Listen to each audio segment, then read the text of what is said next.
guest, Anna Bureiko. She's a professional journalist who graduated from Kiev's Taras Shevchenko University, has experience in IT companies, and currently she's a Ph.D. student in Vytautas Magnus University.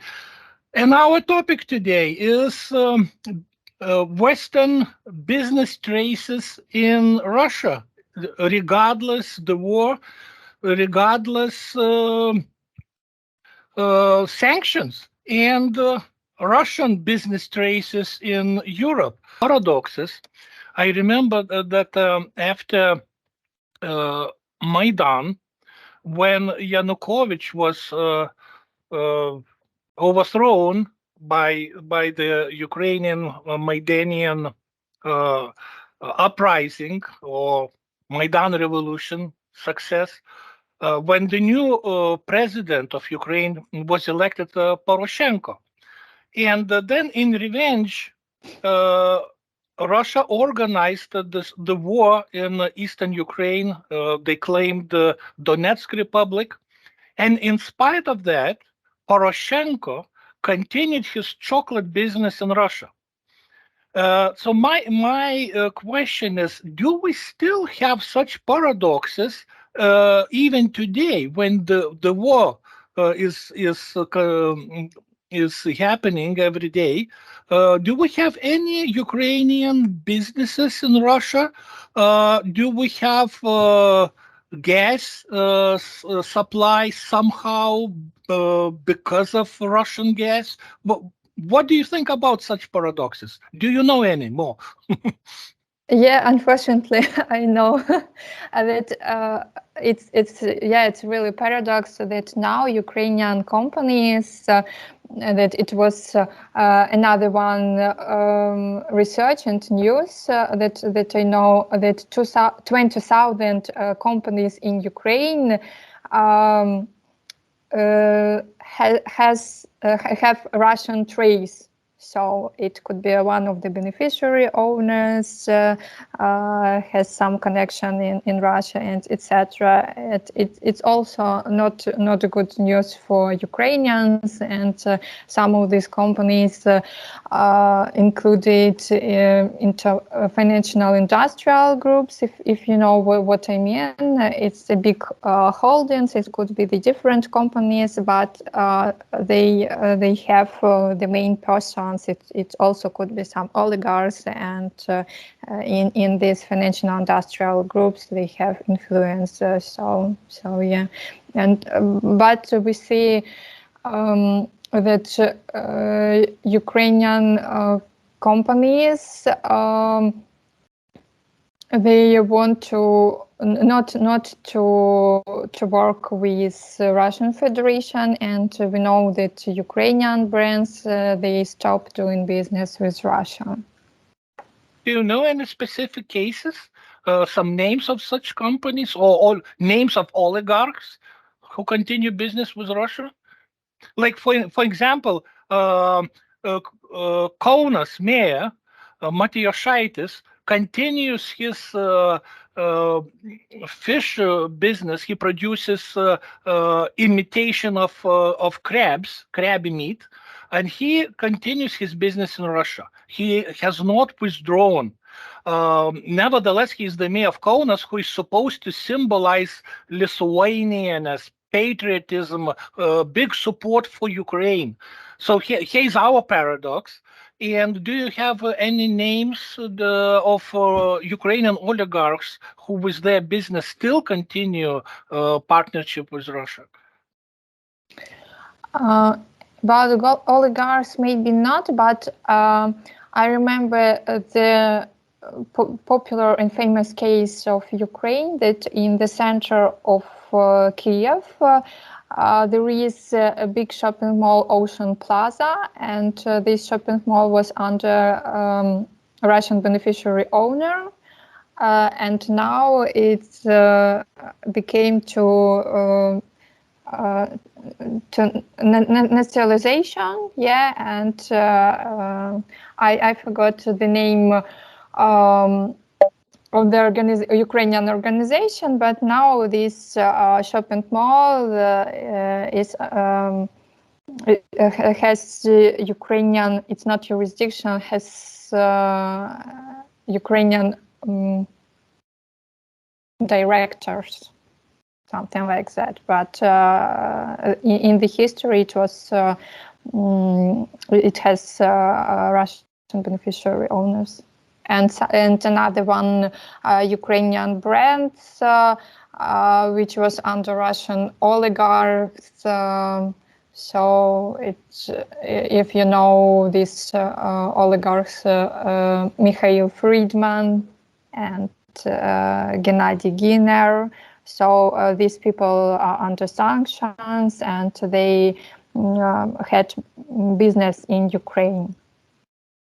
And now this business, it's some transformation of this business. Some business is under sanctions, some business nationalized. So it's some process in this way. Yeah. It is clear about direct relationships, like you mentioned, Carlsberg or Danone. You know, and really, I agree. It is a moral, first of all, question, because EU didn't restrict, didn't ban such kind of relationships, and you can have this one. In other way, it will be forbidden. That, but however, there is the other side of this EU and I would say all Europe and Russian relationships, which I mentioned through third countries like Turkey.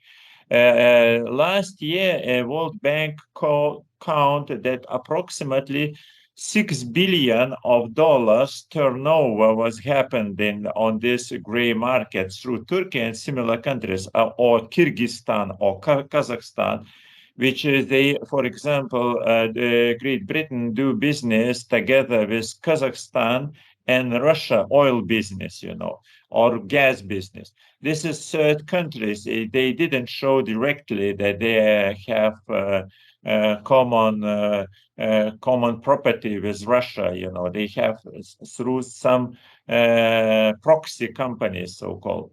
But my question as well is about, you know, that for a long time, Ukrainian oligarchs and businessmen and Russian businessmen, they bought common property in Europe.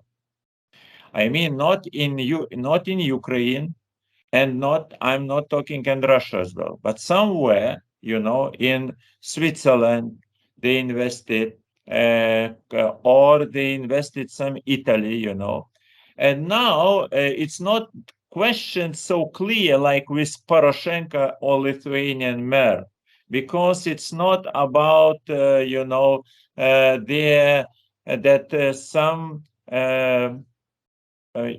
some businessman, some entrepreneur from Ukraine, you know, invest into Russia. No, it's not. They have just common property, common business. They participate together in some European corporations.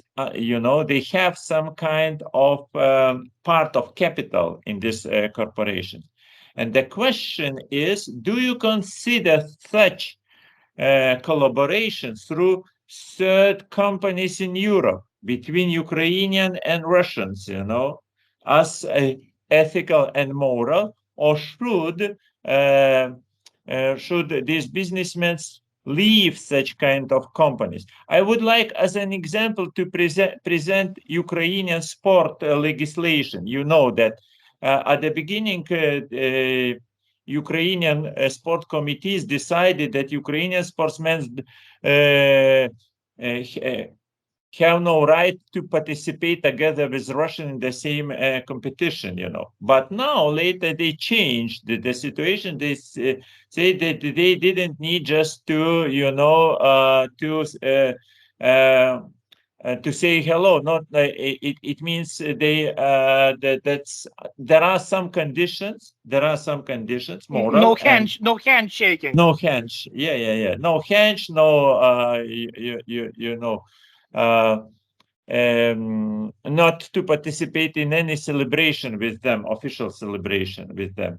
Do you have the same ideas about common business in for investitions business, for example, in a corporation, in different European corporations, or not, about economy, about business, the same like in sport?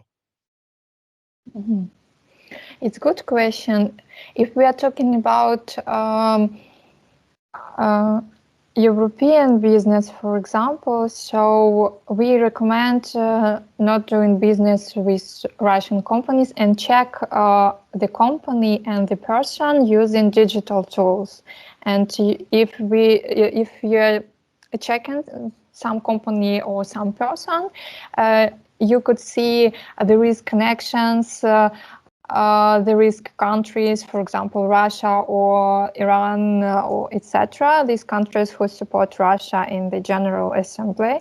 Yeah, and I'm thinking about also journalism influence in the world, and we have cooperation with not only Ukrainian journalists, it's a cooperation with international media and journalists. And if you know, also in Arab Emirates, some Russians have business and it's hard to prove their connections in this business. So I hope our joint work with international media will be successful, and then I could say you more details, because now it's in process. And I think, yeah, if not only businessmen but journalists could show these red flags to society that, look, this person, for example, this European has Russian traces or connections with some companies, yes, in this country or in this country. And we have these cases, but I don't know why it doesn't work or work not fast as we want in this case. Yeah, but it's also recommendations because some European company don't have rules to check their counterparties to the Russian trace. Or also check some business. They think that this business is clear, but if you check them into digital tools, you could see in the second, third, or also in 5th level, you could see these Russian connections or some risk connections. But it's also about your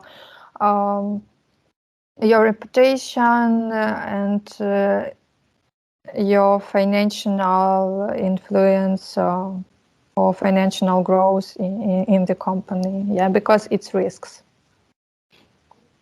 Yeah, my next question is not just to Anna, but also to Professor Gintautas Mažeikis.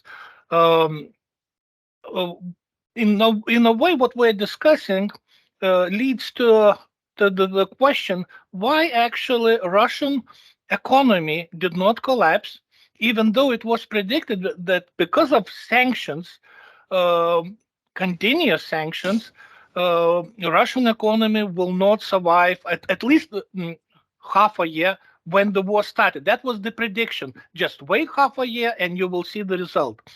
Nothing really happened. Then the prediction was wait a few more months, Russian economy will collapse, and it's not collapsing. Why do you think Russian economy is resilient? Is it because it receives sufficient help from China, or is it because Russian economists managed to redirect Russian economy to military conditions, and they are preparing to enter economic stage of war economy, when all economic strategies are adopted to the war needs, when 40 or 50% of the budget goes for war funding. So my question is both for Gintautas Mažeikis and for Anna. Anna, you first. Oh, thanks. Because I know what I want to say. I suppose that Russia has good bank system, and the head of the national bank that she provides good politics to save they finance and the money in Russia, and to continue, to survive. Yeah. And the next one, I think that Russia provides dual-use goods. So some countries are making goods for Russia, and Russia also has money from these goods, and then doing rockets, for example. But the third thing, I suppose that unfortunately Russia has gas, and it's the most important source for giving money to this country. But it's interesting that they also could live, yeah, and I mean the business could live in Russia, and they're doing something, and they have no collapse in the country. But I suppose that despite the sanctions, international companies continue doing business with Russian Federation, and that's why Russia has money. Yeah, I think it's a very legal question, what Tomas asked, and many of journalists asked the same question, like you. And the answer ordinary is this one. Economic okay, that's Western world organized economic sanctions. What does mean Western world? It means so-called mythology of 1 gold billion people, and that there is the other 6 billion of world population, which don't participate in this sanction politics as well. There are many of countries, more than 130, which they don't like to participate in this sanction politics. Between them, such big countries like China or India, as well all Arab countries, it's more than 1.5 billion population, as well. You can imagine only these 3 groups, China, India, and the Arab countries together is more than it's approximately 4 billion people, Then as well about Africa countries and Latin America. We see how many new possibilities Russia opened for itself, and they did it, and very strictly they organized it.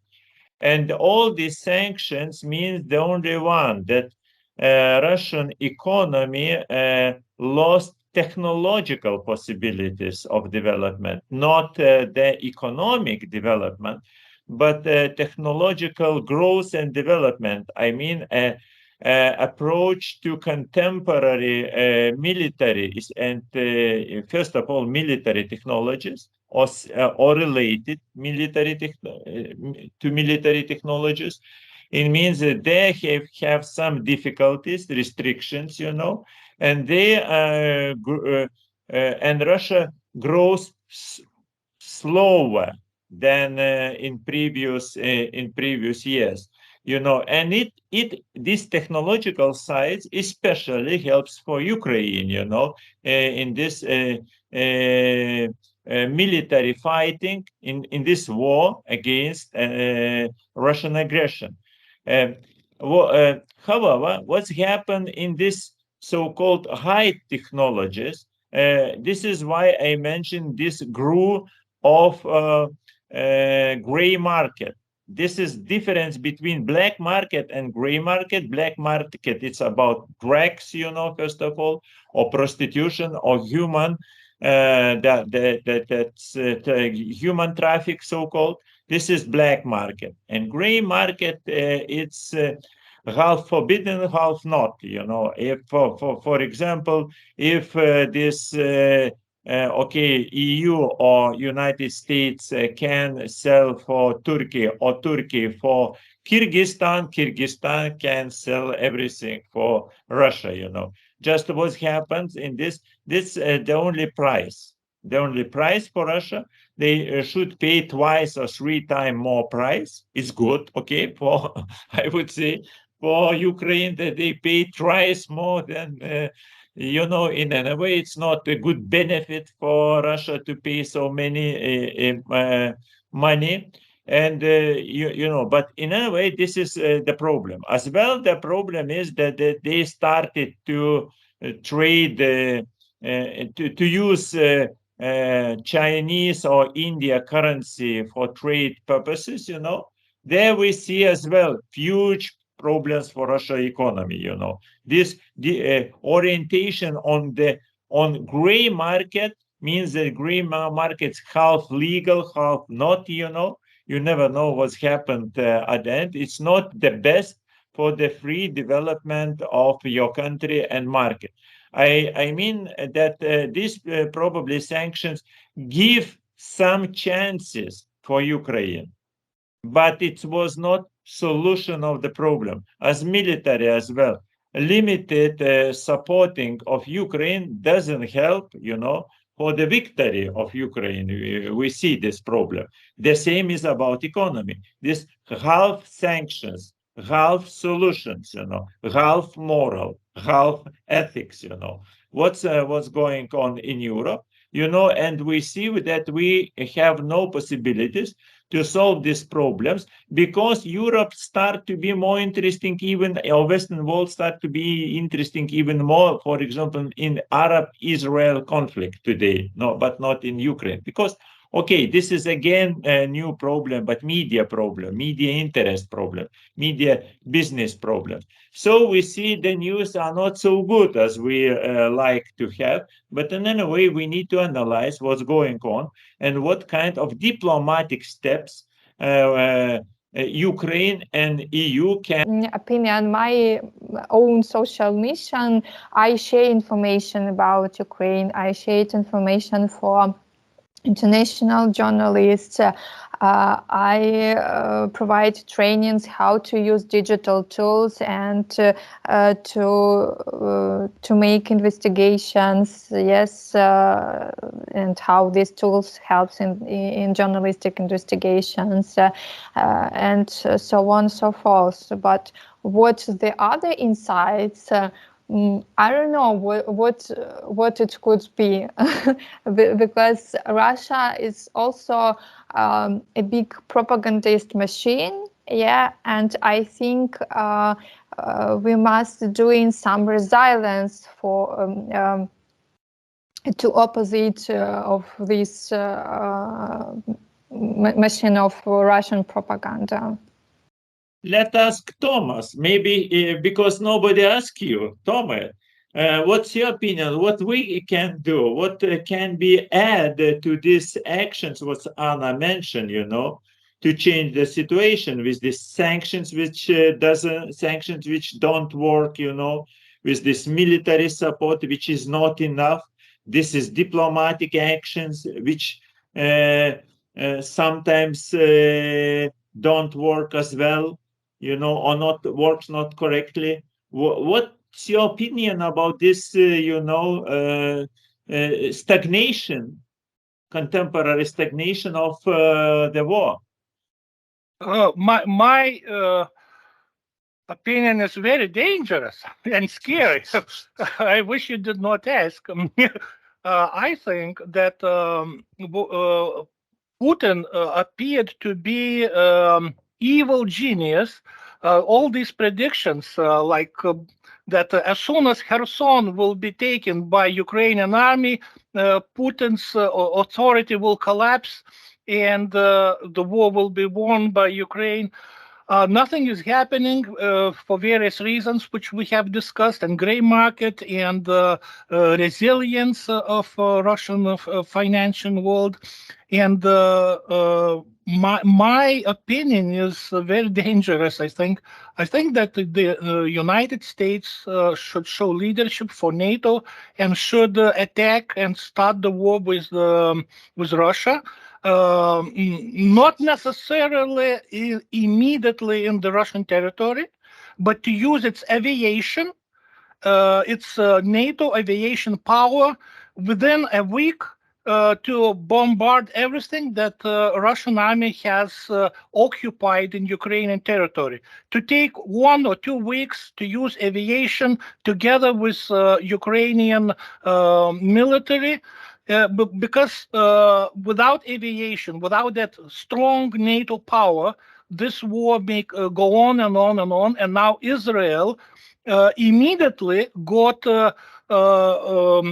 American warships as a signal for Iran. Just don't try, because we have aviation. Immediately we'll bombard the entire Iran. So I think this is the crisis of NATO. All this Russian resilience is because of military weakness of NATO. NATO has no leadership, no this, as Hegel would say, zeitgeist. Zeitgeist of NATO is how to say, is subordinated to Russia's leadership, because China and Russia evidently into the mission to change the world order. So I don't know what would be your reflection. Now, what can be your military? What can be your reflections on military, activity of Tomas? As Ukrainian, I like your idea, Thomas. And I suppose when Russians saw NATO's aviation in their sky, so they were afraid, and the war was stopped. I imagine this this situation, and I think that also working together, that working. And supporting Ukraine, and yes, working with Ukrainians, it's also good, doing something good, something better for future and for now, because I think Russia is a big country, but it's they're alone in their own war. I think, because Russia has no, if I could say this, has no friends in their war, and Russia wants to be a leader, and they provide war in Ukraine. They want to be in Iran and etc. in the other countries, but they show us the power, but they have no power. I think maybe I have a mistake in this, but it's only one country. But when we will have support all over the world, and if every country will be together with Ukraine in the world and in the actions, I think the victory will be faster. But I like this aviation ideas. Yeah, but so I need to oppose you both, in this case, But my question will be about nuclear economy, you know, this nuclear power stations, you know, nuclear technologies as well. As I know that only in the last probably months, Ukraine start to buy this everything what's needed for a nuclear power station from France, but not from Russia. Before it was collaboration as well, still with Russia, because where to get this necessary uran, you know, for nuclear stations. As well, I don't know how much nuclear market of different technologies is developed in Ukraine before before collapse of Soviet Union. I would say that Ukraine was one of the most advanced country in nuclear technologies. Now probably Ukraine lost this one, leadership. I don't know, really, never analyzed. But in a way, this is one of the problem, I would say, the fear of these nuclear weapons, you know, bombs, you know, that Russia can attack Ukraine or other countries. As well, this is problem of so-called nuclear economy, where Ukraine is involved as well, you know. And do you know something, Anna, about this nuclear problems and nuclear questions of Ukraine? Or can you answer how these nuclear power stations still exist in Ukraine? And what do you think about nuclear weapons threats? Mm-hmm. I'm not an expert of the nuclear issue. I know that Ukraine has nuclear stations and they are still working now. Zaporizhia. Zaporizhia, I'm from Mykolaiv, and in Mykolaiv Oblast there are also a nuclear station, and was started in Zaporizhia, and in Zaporizhia region, they have nuclear station in Energodar, and this city is occupied by Russians. I know that Ukrainians have a lot of jokes about nuclear weapon from Russians. So, but I don't know what perspectives how to fight of these contexts. Yeah. Can you tell us a joke? Can you tell us Ukrainian joke about Russian nuclear weapons? It's not a joke, but it was a lot of memes that if you have been in Kyiv city, in the center of Kyiv, there are some mountain, and the jokes was about that if you have a message that nuclear, not war, that I don't know, nuclear rocket bombed Ukraine, you must go to this mountain at some, enjoying in the last minutes of your life. Yeah. Maybe in your context it's hard to explain, but it was a lot of memes, and Russian propagandist was scared about these memes and show these pictures of in their TV programs. Yeah, and it was maybe funny that when I moved to Lithuania and received the attention message, I was in stress that I supposed, oh no, maybe it's some nuclear attention because in Ukraine it was tested messages, but first reaction, we were scared about this message because maybe some happened and nuclear weapon. But then we know that everything is good, and also have a lot of memes, jokes about this, because Ukrainians have good humor, and you could see a lot of memes about this Ukrainian informational resilience against Russian propaganda. And one more question about, just because you mentioned about journalism and internet researches, and digital technologies, where you involved. My question is about social networks.